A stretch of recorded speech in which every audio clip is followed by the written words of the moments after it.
Pada mulanya Allah menciptakan langit dan bumi, lengkap dengan seluruh isinya. Allah menciptakan dari yang tidak ada menjadi ada yang disebut ex nihilo. 6 hari Allah menciptakan semuanya itu. Dan pada hari yang ke-6 Allah menciptakan manusia sebagai puncak ciptaannya.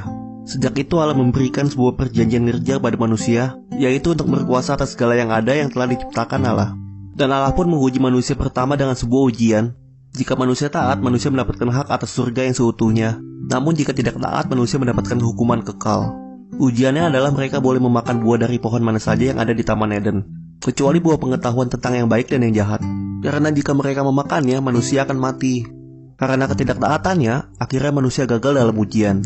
Seluruh umat manusia berdosa dan terkena kutuk kematian. Ular dikutuk, perempuan dikutuk, lelaki dikutuk, dan tanah pun dikutuk. Dan akhirnya mereka pun diusir dari Taman Eden. Namun Allah mengasihi manusia.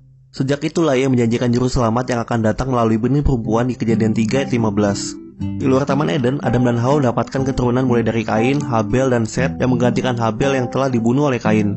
Dari keturunan menuju keturunan lainnya, manusia menjadi semakin banyak di bumi. Namun, manusia semakin jahat di mata Tuhan. Allah pun menghukum manusia dengan air bah kecuali Nuh dan keluarganya, yang dimana Allah beranugerah pada mereka. Setelah air bah, keadaan dunia mulai berubah. Dan dari ketiga putra Nuh lah, bangsa-bangsa dan berbagai bahasa terbentuk. Mereka terpencar dengan bangsa dan bahasa masing-masing karena mereka mencoba membangun menara Babel.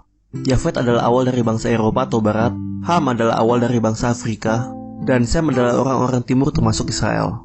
Namun dari seluruh bangsa, Allah ingin membentuk suatu bangsa yang dari sana Mesias akan dilahirkan. Karena Mesias tidak bisa dilahirkan tanpa sebuah bangsa, tanpa kota, dan tanpa identitas. Makanya, pembentukan bangsa ini penting sekali.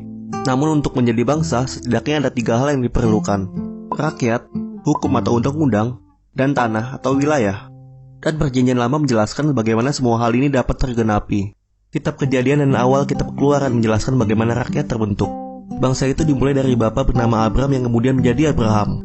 Dia diperintahkan Tuhan untuk keluar dari negerinya untuk menuju tempat yang dijanjikan. Allah berjanji kepadanya, "Lihat bintang di langit dan pasir di laut, sebanyak itu keturunanmu." Dalam proses yang panjang, akhirnya ia mendapatkan Ishak di masa tuanya. Ishak pun tumbuh dan punya istri yang bernama Ribka, yang kemudian melahirkan anak kembar Esau dan Yakub.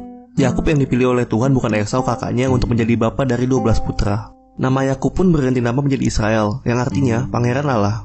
Nama inilah yang dipakai oleh Allah untuk menjadi nama bangsa pilihannya yang merupakan keturunan dari 12 putra Yakub. Yusuf, anak terakhir kedua dari Yakub, dipakai Tuhan untuk memelihara keluarga Yakub, cikal bakal Israel. Tapi dalam proses hidupnya, dari dibenci, dijual, difitnah, dan dipenjarakan bukan hal yang mudah. Namun imannya kepada Tuhan tidak berkurang. Dan dengan waktu Tuhan, ia menjadi orang nomor 2 di Mesir, di mana melalui kuasa yang dimilikinya, keluarga Israel bisa tetap hidup dari bencana kelaparan yang ada di seluruh dunia. Kekuasaan Yusuf yang mengizinkan keluarga Israel dapat tinggal di tanah terbaik di Mesir, di tanah Goshen. Disinilah dari 70 orang menjadi 2 juta orang-orang Israel yang murni tanpa perkawinan campur. Setelah Raja Mesir berganti, keluarga Israel yang telah menjadi banyak menjadi sebuah momok untuk bangsa Mesir. Makanya Raja Mesir itu membawa kaum Israel ke dalam masa perbudakan. Namun Allah membangkitkan Musa untuk membawa keluar kaum Israel dari tanah Mesir. Musa bersama Harun menunjukkan kepada bangsa Mesir bahwa Allah Israel lebih hebat daripada semua dewa Mesir melalui 10 tulah. Karena tulah-tulah yang diberikan kepada bangsa Mesir adalah serangan terhadap ilah-ilah mereka. Makanya tulah ke-9 dengan jelas menyerang dewa terbesar mereka, yaitu dewa matahari. Melalui tulah itu, orang-orang Israel bisa keluar dari negeri Mesir setelah 350 tahun diperbudak, diawali dengan perayaan Paskah pertama mereka. Setelah Laut Teberau terbelah, perjalanan bangsa ini di padang gurun sangat mengagumkan. Allah memberikan mereka pilar api dan pilar awan, mana dari surga, air dari batu, sandal yang tidak rusak, bahkan dapat mengalahkan musuh-musuh mereka. Allah pun memberikan hukum-hukum kepada umat Israel. Dan kitab Keluaran sampai Ulangan inilah yang menjelaskan bagaimana hukum atau undang-undang terbentuk. Dari hukum moral yang dikenal dengan 10 hukum Taurat, hukum upacara seperti yang diberikan dalam kitab Imamat, dan juga hukum sipil untuk mengatur hubungan antara umat Israel. Namun karena ketidakpercayaan umat Israel atas berita baik yang diberikan 2 dari 12 pengintai, dan malahan mempercayakan diri mereka pada 10 sisanya, mereka dihukum Tuhan dengan harus berputar-putar di padang gurun selama 40 tahun. Mereka sudah punya rakyat, sudah punya hukum, tetapi mereka belum punya tanah. Makanya, kitab Yosua ini ada setelah 5 kitab Musa menjelaskan bagaimana tanah didapatkan. Yosua penerus Musa memimpin bangsa Israel menuju tanah Kanaan. Mereka berhasil meruntuhkan tembok Yeriko, dan mereka pun menguasai tanah Kanaan. Wilayah tersebut dibagi ke dalam 12 suku ditambah 1 suku Lewi yang tidak mempunyai tanah. Mereka mempunyai 48 kota orang Lewi yang tersebar di seluruh tanah Kanaan, agar setiap orang bisa belajar firman Tuhan melalui mereka.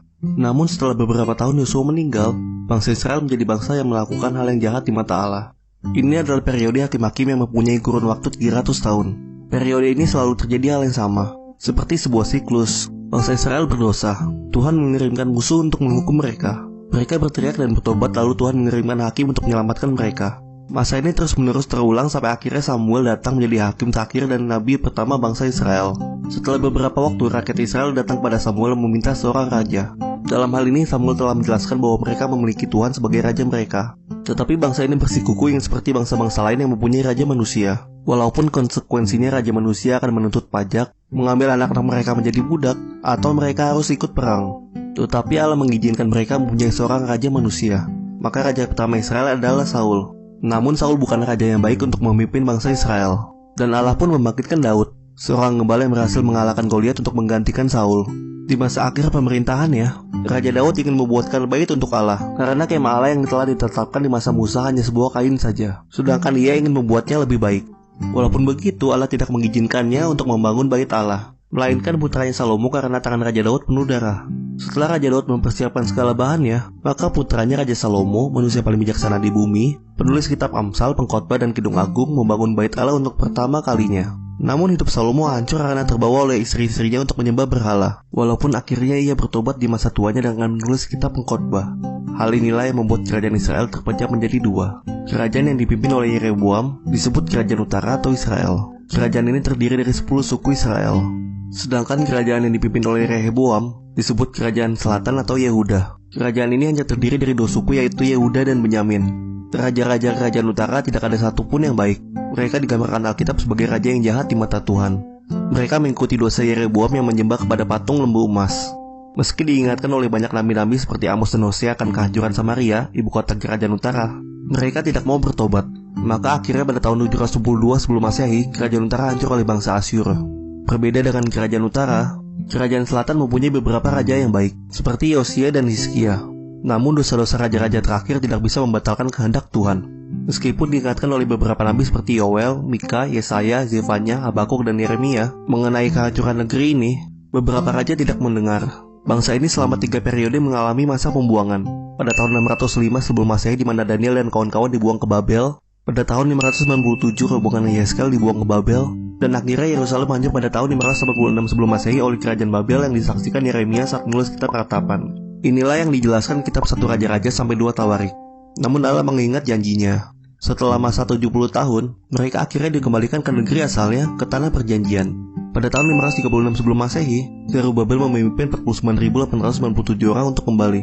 Ezra memimpin 1.754 orang pada tahun 455 sebelum Masehi untuk kembali memulihkan bait Allah. Dan pada tahun 445 sebelum Masehi, Nehemia pun kembali untuk membangun tembok Yerusalem. Ketiga nabi pun dikirim dalam periode ini untuk mengingatkan mereka akan pentingnya pembangunan ini, yaitu Nabi Hagai, Zakaria, dan akhirnya Maleaki. Setelah periode 400 tahun masa kegelapan, yaitu masa di mana Allah berhenti berfirman, di Bethlehem lahirlah Mesias yaitu Tuhan Yesus Kristus pada tahun 4 sebelum Masehi. Yesus pun hidup di dunia untuk menggenapi hukum Taurat yang tidak bisa dilakukan secara sempurna oleh manusia. Dan pada umurnya yang ke-30, ia memulai pelayanannya selama 3,5 tahun. Ia melayani di dunia dengan mengajar berkeliling, menyembuhkan orang sakit, mengusir setan, dan membangkitkan orang mati. Di akhir hidupnya, ia disalibkan untuk seluruh umat manusia. Setelah 3 hari, ia dibangkitkan dan menampakkan dirinya kepada seluruh muridnya selama 40 hari. Setelah itu ia naik ke surga seperti yang juga tercatat dalam Injil dan Kisah Para Rasul. Ke-12 murid Yesus dikurangi Yudas Iskariot memulai penginjilan kepada seluruh bangsa.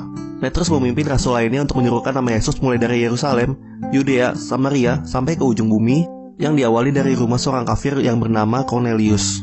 Setelah itu Allah pun memanggil Saulus yang kemudian diubah namanya menjadi Paulus. Ia menjadi rasul Yesus yang menulis surat-surat terbanyak yang terdapat di Perjanjian Baru. Rasul terakhir Yohanes menghabiskan masa tuanya di Pulau Patmos, di mana ia mendapatkan penglihatan tentang apa yang akan terjadi di masa yang akan datang. Lebih tepatnya masa di mana Tuhan Yesus akan datang sebagai raja dari segala raja dalam kitab Wahyu, di mana langit dan bumi lama akan dihancurkan dan Allah akan membuat langit baru dan bumi baru seperti apa yang telah ia lakukan di kitab Kejadian, seperti pada mulanya. Dan kita yang percaya pada Tuhan Yesus akan bersama-sama dengan Tuhan selamanya.